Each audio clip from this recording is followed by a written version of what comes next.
Good morning. The ancient prophet Isaiah, he describes the end of war. In the beginning of this very long series of prophecies that spanned his career, he said that in the end of days, they will beat their swords into plowshares and their spears into pruning hooks, which you can take that in many directions, like all prophecies. They're written in a metaphoric sense in order to allow multiple interpretations over thousands of years. If you want your words to last, you better put them in a context that anybody from any time and space can extract meaning and purpose and a vision. But the vision here, the end of war, that's a hard one, because people talk about peace all the time. But how does that look?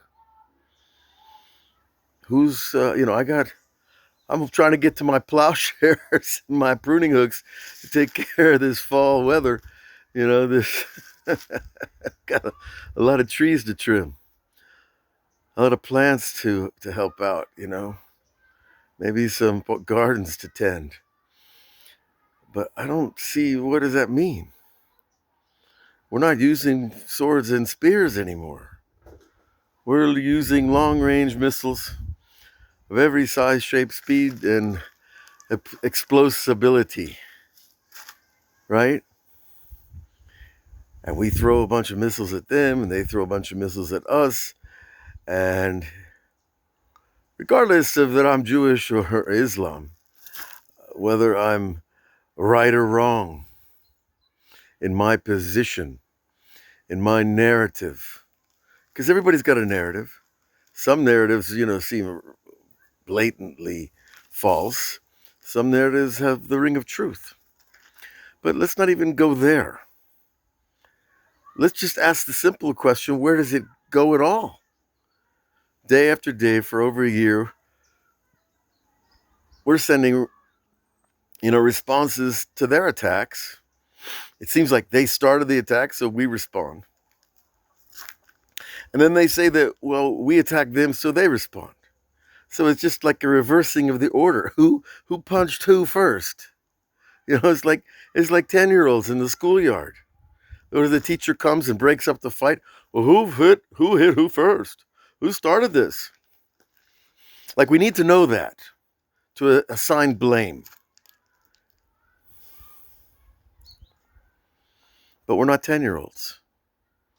We're not kids in the schoolyard. Last I looked, we're adults of some kind, some variety of maturity and forethought and insight and foresight. So assigning blame is important. There has to be, for there to be justice. But listen to the prophet's words. We will beat our swords and spears into agricultural tools. It means that we're just going to wear them out. We're going to wear out using missiles. We're going to wear out bombing. We're going to wear out the whole nature of this juvenile warfare that humanity is so stuck in. And why are we stuck in it? Why is my son off embattled in Gaza? Why are all the other sons in Lebanon, in Syria, wherever they're fighting, in Poland and Ukraine and Russia, all over the world? Why are the parents sending their kids off to fight these wars? Well, we have to, because we have to defend ourselves. Well, what are we defending ourselves against? People that have a narrative that we don't agree with, and they feel that their narrative justifies their accumulation of other people's property, wealth, land, women, money, whatever they can get. And that's not a new theme behind the narrative of war.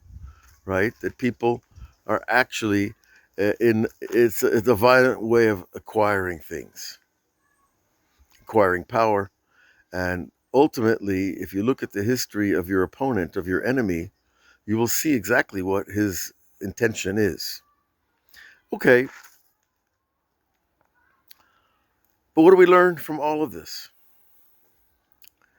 That the continuation of war is not the pursuit of peace. And the idea of controlled responses, of only hitting them as hard as they hit me. You know, the Americans are telling the Israelis not to fight too hard, not to send too big a response. The Americans are telling the Iranians not to respond. So the big guys are telling the little guys, keep fighting, but only in a limited way. Doesn't that look funny in the schoolyard? The big bullies, the guys on the football team, are watching the little guys on the ping pong team fight it out in the schoolyard. And they're not trying to break it up, stop fighting.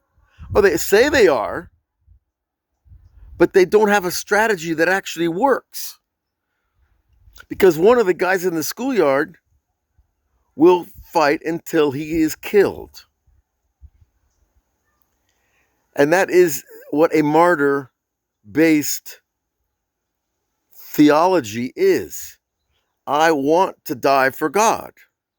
I believe that God wants me to kill Jews, and therefore I want to die for him. Now, how do you deal with that intellectually? How do you deal with that? Oh, well, I don't pay attention to his theology, and I just say, well, just stop hitting him so hard, and he'll stop hitting back. And he's over there thinking, no, I want to kill you because that's what God's telling me to do. That's my theology. That's my belief system. That I will gain an access to the highest realms of heaven by killing Jews. Well, when someone has that type of belief system, what do you think you need to do? Well, as a Jew, I always look back at the Torah first, and the Torah says, eventually you have to call it a day, which means kill the enemy. And, well, then the Bible presents a problem. It says, kill the enemy, man, woman, and child. You know, and that's a little bit old-fashioned nowadays. I don't think that's going to be too PC anywhere. Except, of course,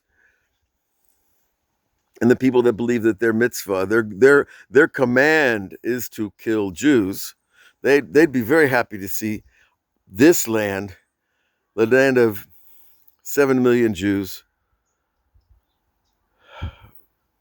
rolled away into the sea, buried under 1,000 feet of water.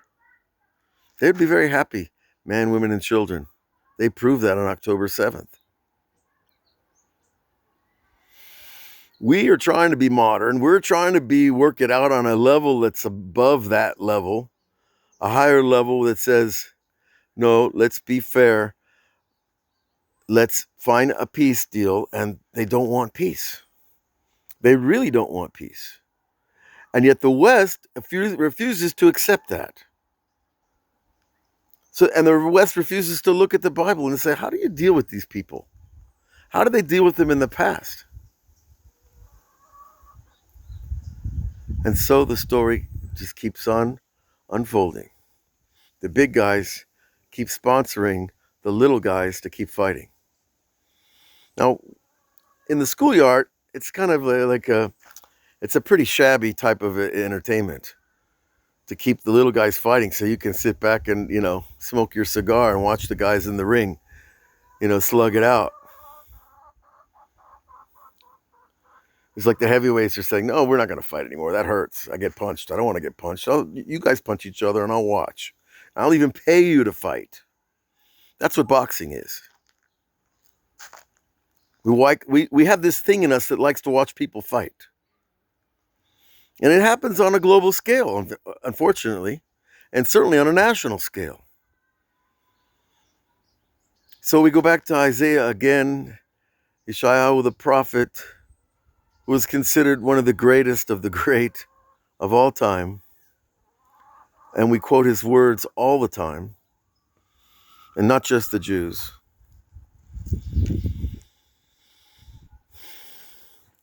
Apparently, we're going to have to beat ourselves down until there's no more weapons, or it becomes ineffective.